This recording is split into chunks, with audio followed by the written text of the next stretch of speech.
बिस्मिल्लाहिर्रहमानिर्रहीम। अस्सलाम वालेकुम नाज़रीन, मैं हूं आपका होस्ट अहमद फवाद। आज तारीख है 2 जनवरी और दिन है जुम्मे का। 4-5 इंपॉर्टेंट खबरें हैं जी आज की व्लॉग में आपके साथ शेयर करूंगा। पहली बड़ी ब्रेकिंग न्यूज़ तो ये है कि इमरान खान साहब और फील्ड मार्शल के दरमियान एतमाद की बहाली के ऊपर इस वक्त ज़ोरों शोर से जो काम है वो हो रहा है। कुछ एक्सक्लूसिव डिटेल्स आपके साथ में शेयर करूंगा। इमरान खान साहब के सामने एक शर्त रखी गई है कि खान साहब अगर आप ये शर्त मान जाते हैं तो ना सिर्फ जो मुलाकातें हैं वो बहाल हो जाएंगी बल्कि आपकी जो रिहाई है वो भी जल्द मुमकिन हो पाएगी। इस पर भी कुछ एक्सक्लूसिव डिटेल्स आपके साथ में शेयर करूंगा। पाकिस्तान तहरीक इंसाफ की जानिब से भी इसके ऊपर जो रद्द अमल है वो दिया गया है कि ठीक है, अगर आप ये चीज़ चाहते हैं तो हम इसके लिए तैयार हैं। पाकिस्तान तहरीक इंसाफ ने क्या शर्त रखी है इस पर कुछ आम तरीन तफसीलात आपके साथ में शेयर करूंगा। और फिर इसके अलावा एक और जो खबर आपके साथ शेयर करनी है वो माशी सूरत हाल से मुतल्लिक है जी, कि इस वक्त ये जो चुनतखब रिजीम है ना, इसने इस मुल्क को किस हाल तक पहुंचा दिया है। इस पर भी कुछ आम तरीन तफसीलात है, कुछ फिगर्स हैं मेरे पास, फैक्ट्स हैं, वो आपके साथ में शेयर करूंगा जी। ये हुकूमत इलेक्शन से डर रही है। इस्लामाबाद में जो बल्दियाती इंतखाबात होने थे जी, मुमकिना तौर पर एक मरतबा फिर से वो मुलतवी होने जा रहे हैं और एक नया जो ऑर्डिनेंस है उनको मुलतवी करने के हवाले से वो जारी किया जा रहा है। ये मामला क्या है इस पर कुछ आम तरीन तफसीलात आपके साथ में शेयर करूंगा। और आखिर में जी इमरान खान साहब की जो स्ट्रीट मूवमेंट है इस पर भी एक अहम डेवलपमेंट सामने आई है, इस पर भी कुछ तफसीलात हैं वो भी आपके साथ में शेयर करूंगा। सबसे पहली जो बड़ी ब्रेकिंग न्यूज़ है जी वो आपके साथ में शेयर करता चलूँ। इमरान खान साहब और फील्ड मार्शल साहब के दरमियान एतमाद की बहाली के हवाले से तो खबर यूँ है जी कि राना सनाउल्लाह की जानिब से एक तजवीज़ दी गई है, या आप यूँ कहें जी कि एक तरह से ऑफर ही दी गई है कि अगर आप हालात ठीक करना चाह रहे हैं तो इसके लिए सबसे पहले ये ज़रूरी है कि 5 बड़ों के दरमियान माफ़ कीजिएगा, 5 बड़ों के दरमियान एतमाद बहाली जो है वो हो। और 5 बड़ों में एक तो जो सदर हैं, एक वज़ीर आज़म है, एक इमरान खान साहब हैं, एक फील्ड मार्शल साहब हैं और एक नवाज शरीफ साहब हैं। तो ये जो 5 बड़े हैं जी, इनके दरमियान जो एतमाद बहाली है सबसे पहले वो होना चाहिए। फिर उसके बाद एक शर्त है, अगर ये मंजूर कर ली जाती है तो फिर उसके बाद मामलात सेटल हो सकते हैं और इसके ऊपर पाकिस्तान तहरीक इंसाफ ने भी रद्द अमल दिया है। बहरहाल शर्त आपके सामने मैं रखता हूं जी। शर्त यह है कि राना सनाउल्लाह कहते हैं जी कि आप हमारे खिलाफ जरूर बातचीत करें लेकिन आप इदारों के हवाले से जो बात है वो ना करें, उनका जो नाम है वो ना लिया करें। और इमरान खान साहब की ट्वीट्स जो हैं उनमें भी जो है वो इस हवाले से चीज़ें मौजूद हैं कि वहाँ पर जो नाम है जी वो लिए जाते हैं। तो पहले जी बातें की जा रही थी कि इमरान खान साहब के ऊपर क्रॉस लग गया है, इमरान खान के ऊपर रेड लाइन लग गई है, लेकिन इमरान खान साहब ने वो रेड लाइन मिटा कर दी। फिर उसके बाद मामला रेड लाइन से माफ़ी तक पहुंचा, फिर माफ़ी के बाद मुफाहमत तक पहुंचा और मुफाहमत के बाद अब राना सनाउल्लाह तजवीज़ें दे रहे हैं जी कि आप ये शर्त मान जाएं, फिर उसके बाद जो एतमाद है वो बहाल हो जाएगा और जो चीज़ें हैं वो आगे चल पाएंगी। अब इसके ऊपर राना सनाउल्लाह की जो ऑफर थी जी, इसके ऊपर पाकिस्तान तहरीक इंसाफ के रहनुमा आमिर डोगर साहब जो हैं उन्होंने उनको ये जवाब दिया कि आप मुज़ाकरात चाहते हैं, आप एतमाद बहाली चाहते हैं। तो इमरान खान साहब ने 2 रहनुमा हैं, वो पीटीआई से नहीं है, हमारे इत्तेहादी हैं, एक अल्लामा राजा नासिर अब्बास साहब और दूसरा महमूद अचकज़ई साहब। तो ये 2 लोग हैं जी, आप बिल्कुल इनके साथ मुज़ाकरात करें और इन दोनों को अलाउ करें कि ये जाएं और इमरान खान साहब से अडियाला जेल में जो मुलाकात है वो करें। ज़ाहिर सी बात है, आप ये एक बात कर रहे हैं तो इसके ऊपर इमरान खान साहब से फिर बात करनी पड़ेगी, तभी चीज़ें आगे बढ़ सकेंगी ना। लेकिन इसके ऊपर राना सनाउल्लाह जो है वो उनको मुकम्मल खामोशी लगी। फिर इसी तरह से एक और जगह पर राना सनाउल्लाह ये कहते हैं जी, जिसे तासुर लिया गया कि इमरान खान साहब से मुलाकातें इस वजह से बंद की गई हैं क्योंकि लास्ट जो मुलाकात हुई थी अज़मा खान साहिबा से, उसमें उन्होंने इमरान खान साहब ने कहा था कि स्ट्रीट मूवमेंट चलाई जाए, मुज़ाकरात का कोई फ़ायदा नहीं है और जो मुज़ाकरात करेगा वो हम में से नहीं होगा।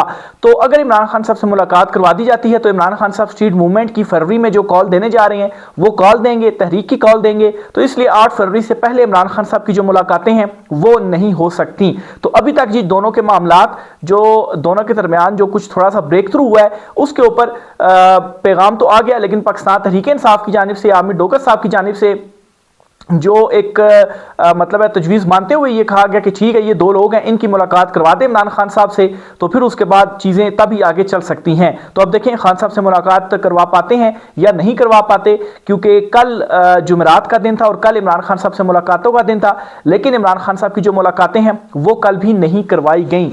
और इसमें आपको बताता चलूँ जी कि कल 6 नाम मौजूद थे फहरिस्त में जिन्होंने मुलाकातें करनी थी, और हुआ कुछ यूँ जी कि उन 6 में से भी 4 लोग तो वो हैं जी जो आए ही नहीं। अब आप देखें कि चीज़ें इस नहज पर पहुंच गई हैं कि 4 लोग मुलाकात के लिए आए ही नहीं, यानी कि उनको ये पूरा यकीन था कि हमारे जाने का कोई फ़ायदा नहीं है, हमारी जो मुलाकात है वो नहीं हो पाएगी, और सिर्फ 2 लोग आए मुलाकात के लिए और उनकी बिलाखिर मुलाकात जो है वो नहीं करवाई गई। बहरहाल बेशक एक बंदा ही क्यों ना आए, लेकिन लाजमी जाना चाहिए इमरान खान साहब से जो मुलाकात का दिन होता है, क्योंकि जुमेरात का दिन तो दीगर लोगों से होता है, मंगल का दिन होता है फैमिली से मुलाकात का। तो जुमेरात वाले दिन जिन लोगों के नाम फहरिस्त में हों, अगर सारे नहीं जाते तो एक बंदा जरूर जाए, क्योंकि कल को ये ना हो कि जेल इंतजामिया इस चीज़ को ऐसे यूज़ कर ले कि कोई बंदा आया ही नहीं था हमारे पास, तो हम क्या जो मुलाकात है वो करवाते। तो इसलिए कम से कम एक बंदा जरूर जाया करे। तो कल भी ये हुआ कि 6 लोगों के नाम थे, लेकिन 6 नहीं गए, 4 उनमें से नहीं गए, सिर्फ और सिर्फ 2 गए, लेकिन उनकी भी जो मुलाकात है वो नहीं करवाई गई। तो ये वाला एक जो बहाना है, मैं समझता हूँ कि ये बहाना देने की बिल्कुल जरूरत नहीं है, तो कम से कम एक बंदा जरूर जाए। अगली खबर जी इकोनॉमी के हवाले से है और कुछ फिगर्स हैं वो आपके साथ मैं शेयर करना चाहता हूं जी, जिससे आपको ये अंदाज़ा होगा कि 3 सालों के अंदर इस रजीम ने इस मुल्क को जो है वो कहां तक पहुंचा दिया है। तो सबसे पहले जी कुव्वत ख़रीद जो है वो आपके सामने मैं रखना चाहूँगा दिसंबर 2025 की, और फिर कुव्वत ख़रीद जो है वो मार्च 2022 की आपके सामने मैं रखना चाहूँगा। तो मार्च 2022 में जी इमरान खान साहब के टाइम पर, या इमरान खान साहब उस टाइम मतलब बिल्कुल इख्तिताम था उनकी हुकूमत का, या जो भी मामला थे, तो 50,000 उस वक्त की कुव्वत ख़रीद थी, और अब ये कुव्वत ख़रीद जो है वो कम होकर तकरीबन 21,000 रह गई है, यानी कि आप देखें कि 50% से भी कमी हो गई है। अब इससे मैं ये समझूं जी कि अगर उस वक्त किसी शख्स के पास कुव्वत ख़रीदी हो सकता है कि वो 50,000 तक कोई जो चीज़ है वो ख़रीदने की सलाहियत रखता था, तो अब उसकी वो सलाहियत कम होकर तो सिर्फ 20,000 तक रह गई है। तो ये जी बदतरीज तंजली की तरफ हम बढ़ रहे हैं। इसी तरह से अगर डेली इनकम की बात की जाए तो इस टाइम पर जी डेली जो इनकम है वो डेली की अगर बात की जाए तो 1200, और सालाना बात की जाए या मंथली बात की जाए तो 36,000, और मिनिमम इस वक्त जो पे स्केल रखा गया वो भी 35,000 रखा गया है। तो ये जी इस वक्त मतलब है कि डेली हमारी इनकम की सूरत हाल है। इसके अलावा बिलो पॉवर्टी लाइन की अगर बात करें जी तो 45% से ज़ायद लोग हैं जी जो कि पॉवर्टी लाइन से भी गरीब नीचे हैं, यानी कि एक तो हम कहते हैं ना कि किसी को 2 वक्त का खाना जो है वो नसीब हो रहा है, तो ये वो लोग हैं कि जो इस पॉवर्टी लाइन से भी नीचे हैं, और ये 45% है। 45% से अब आप समझ लें कि ऑलमोस्ट 50% जो है वो हो गए।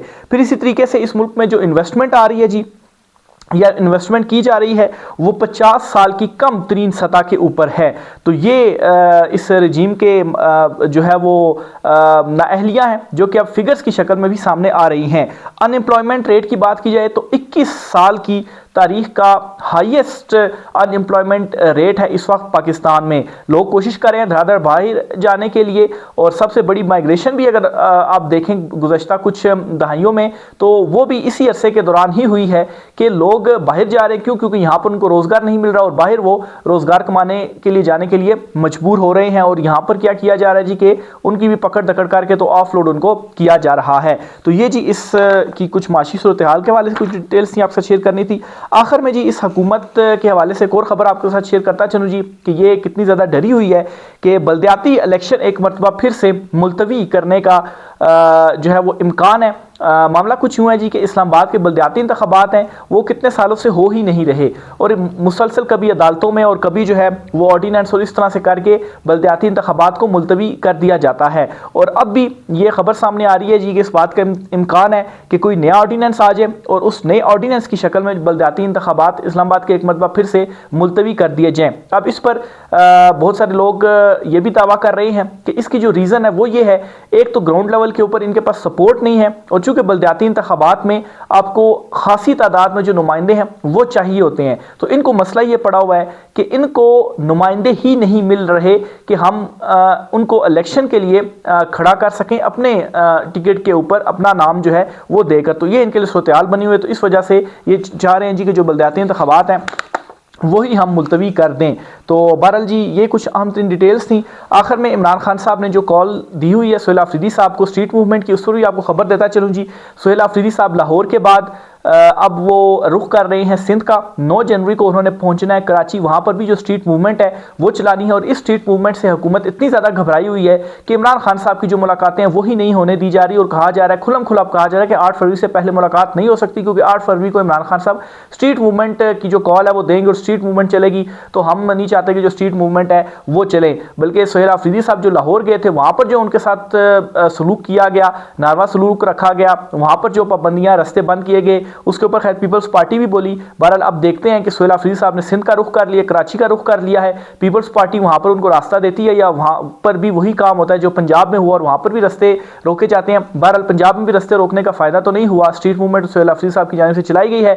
अब इसी तरह से वो कराची का उन्होंने रुख करना है, वहाँ पर उनका दौरा है, वहाँ पर उनकी जानिब से जो स्ट्रीट मूवमेंट है जी वो चलाई जानी है। फिर इसी तरह से लोगों को मुतहरिक किया जाना है। कुछ अहम तरीन मुलाकातें सुहेल आफरीदी साहब जो हैं उनकी जानिब से की जानी है। इसके अलावा मीडिया नुमाइंदों से भी वहाँ पर सुहेल आफरीदी साहब की जानिब से कुछ जो मुलाकातें हैं वो की जानी हैं। तो देखिए जी जो दौरा कराची है वो सुहेल आफरीदी साहब का किस तरह से रहता है।